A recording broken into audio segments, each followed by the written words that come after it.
Methods to grossly mislead the public about astronauts being on the International Space Station. During interior ISS scenes from NASA's own live feed, the use of wires, harnesses, green screens, and virtual reality have been detected to achieve the appearance of a weightless environment. Examples of this include astronauts fading in and out of the screen, green screen glitches, grabbing objects that aren't really there, pulling on invisible wires, getting tangled in their harnesses, and even astronauts appearing out of thin air. This begs the obvious question. If they're really up there, why are they using Hollywood techniques to fake the footage? Now, unfortunately, I can't show you these clips in here today, but I will be sending them to you. Outside the International Space Station, during spacewalks, air bubbles have been recorded on numerous occasions. How is it possible for air bubbles to be present in the vacuum of space?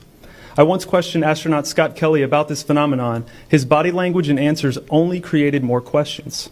In 2013, astronaut Luca Parmitano nearly drowned during a spacewalk when his helmet filled with water. This happened again just last year. Air bubbles, helmets filling with water, and drowning. Are they in space or are they underwater? Now, what's really interesting is that they trained for spacewalks in an underwater pool with a complete ISS replica.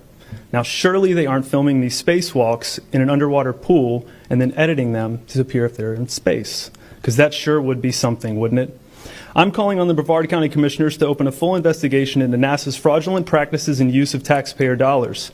It costs NASA $3 billion per year to operate the ISS, and if they don't have a darn good explanation as to why they're faking these videos, I and the public would like a darn good explanation as to where our tax money is going.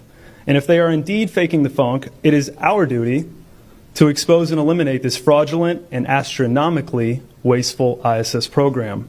And look, I know what you're all thinking. The NASA is part of the federal government, and you're just county commissioners. Even if what I'm saying is true, what can you do? But let me remind you, not only is this happening in your county, as public officials, you have the platform and the ability to make a statement or hold a press conference, alerting the public, state, and federal authorities to investigate further. You have the power to start the conversation. Video evidence of everything I described today will be emailed to you all, and I truly hope we can get to the bottom of this.